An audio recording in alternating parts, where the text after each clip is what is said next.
little bit of a rush this evening. It's October 4th. It's going to be the second hunt of the archery season for me. I had plans on going out to Ohio. Had those bucks that I hunted a couple days ago, Sunday afternoon, I guess. Showed up yesterday evening in daylight in the plot I hunted them on. They were there this morning. Actually had a buck on camera at like 11:15 or something, still cruising down through the middle of the property in the middle of the day, so I'm not sure what he was doing. Had to take Owen to a dentist appointment. Thought that was going to be quick and I was going to be able to get back home, throw my stuff on, and head out to Ohio, but the appointment took longer than expected, so now I'm shifting gears and I'm going to be hunting PA tonight. It's like 10 after 4 right now, so I'm even running a little bit late for that. But I'm going to hurry up and try to jump up in an area that I've had some deer on camera coming out just before the end of legal light. So try to get over there as quick as possible, find a tree because I don't have one picked out, and climb up the tree as quick as I can and get set, and hopefully we'll have some action tonight. Finally made it up into the stand here. It's like 20 after 5, so we still got probably at least 2 hours until I would probably figure on seeing the bigger bucks if they do show up out here. There's a scrape right on the other side of the tree from me. I haven't ranged it yet, but it looks like it's probably 15 yards. The camera that's been getting the pictures is right over here off my right shoulder, about 10 yards away. And there's a big mowed path that comes out beside the camera. So I think most of the deer have seemed like they've been coming from back in here in the woods, kind of off my right shoulder. Hopefully they'll pop out kind of right here. The corner I can stay pretty hidden, hopefully, and pull off a shot if a big one shows up. The wind is pretty much coming from the north. And hopefully that'll kind of help me. It's just off of where I think the deer are going to come from. And with me being above them, if they do come right across there, it should be blowing out over, and then that hill drops off. So it should continue to carry my scent up above them.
So that was pretty cool.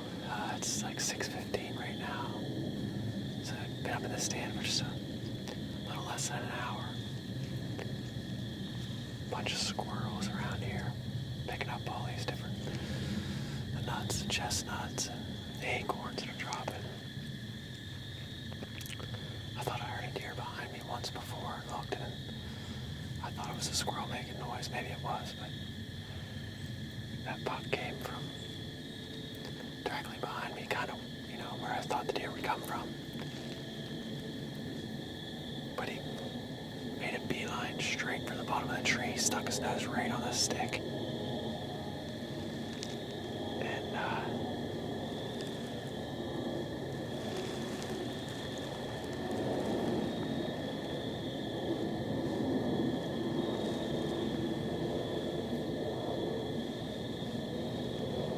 anyways, I gotta check all the noises I hear, even if they're squirrels, but anyway, he came right to the bottom of the tree for whatever reason. I don't know why. Other than maybe that's just a trail kind of through there that I don't really see where he was going, but he stuck his nose out right on that stick, the bottom stick on the tree, and it spooked him a little bit. He went out there to 5 yards from the base of the tree and looked up here a couple times, but he couldn't figure it out. I mean, my wind is blowing out to the field. But he went out there, just walked down into this lane here to my left. I don't know. Like he never got me excited. And granted, I've never shot a buck with a recurve, but I'd like to try to target something a little bit bigger. Beautiful, beautiful deer though. I'm not sure with the camera right there and everything, trying to get my bow on the other side if I would have been able to get a shot at him or not. He calmed down pretty quick when he got out there to about 16, 17 yards and walked away. Maybe I could have got a shot, but hopefully that's just the start for this evening. Maybe they'll keep getting bigger.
Man, what a night. First sit in PA was pretty awesome. I saw 5 different bucks between, I think, 6:15 and probably 6:50. They all came through. I don't know. It just, the second one that came through, the first one that came through, it really didn't get me excited. It was a really nice 8-point. After I was actually texting Jared, and in the middle of texting Jared, and I like looked over my shoulder, and coming in the same spot was a really nice 9-point, which got me excited. He came out on the trail. I thought he was going to turn and walk right up, you know, broadside to my strong side on the right side of the tree to get a really nice, you know, broadside or quartering way shot. And he came up, I think he looked up in the tree at me, and then I don't know, he turned around and was gonna come in the brush behind me, and he stopped on his own, and I got pulled back. But I just completely did not follow through with a good shot sequence. At least I don't think. I just needed like another split second just to focus. I needed to aim lower. I mean, I sent the arrow right over top of his back. The arrow was sticking in the ground at 16 yards, so it was close. And with my fixed crawl, I'm pulling on 25 yards, so I do need to aim low. I should have been holding like bottom of his belly pretty much. He was right behind some brush, which wasn't covering his vitals or anything. That probably didn't make any difference for me not holding down there. It was just probably like a rush thing. I had him planned that he was going to come right beside me, and he went the other way and was going behind, so I just pretty much just lost all focus. So he really didn't know it was up. He swung around and came up, and I grunted one time when he's in the thick stuff, and I thought there was actually squirrels making a bunch of noise over by the scrape. I thought he was going to come around. He was like looking out that way towards the field, but he probably hit another opening out about 30 yards and then just went away from me. That's when I could get the camera turned around and actually started videoing him there. But after I watched him go off, he went right where the first 8-point went. I looked out in the field. There were 2 bucks standing out there, smaller ones. They didn't come up and hit the scrape. They kind of ran over that corner. So I don't know if they were over there feeding on oaks or I mean on acorns, or what the deal was. And then looked back out in the field, and there was another nice buck that got me excited. Had a nice 5-point side on his left. His right side was kind of goofy. I think he had like 3 points over there, or 4, but got video of him, and he didn't. I thought also he was going to come up that scrape, but nothing hit the scrape that I was set up on tonight. But nevertheless, it was exciting. Stinks that I missed, but I guess lesson learned here. Hopefully at the beginning of the season, maybe get after some does. That's what I need to do. I need to fill the freezer and get my confidence up on some does. And yeah, I think that's where we'll go from there. So all in all, can't complain. Thanks for watching.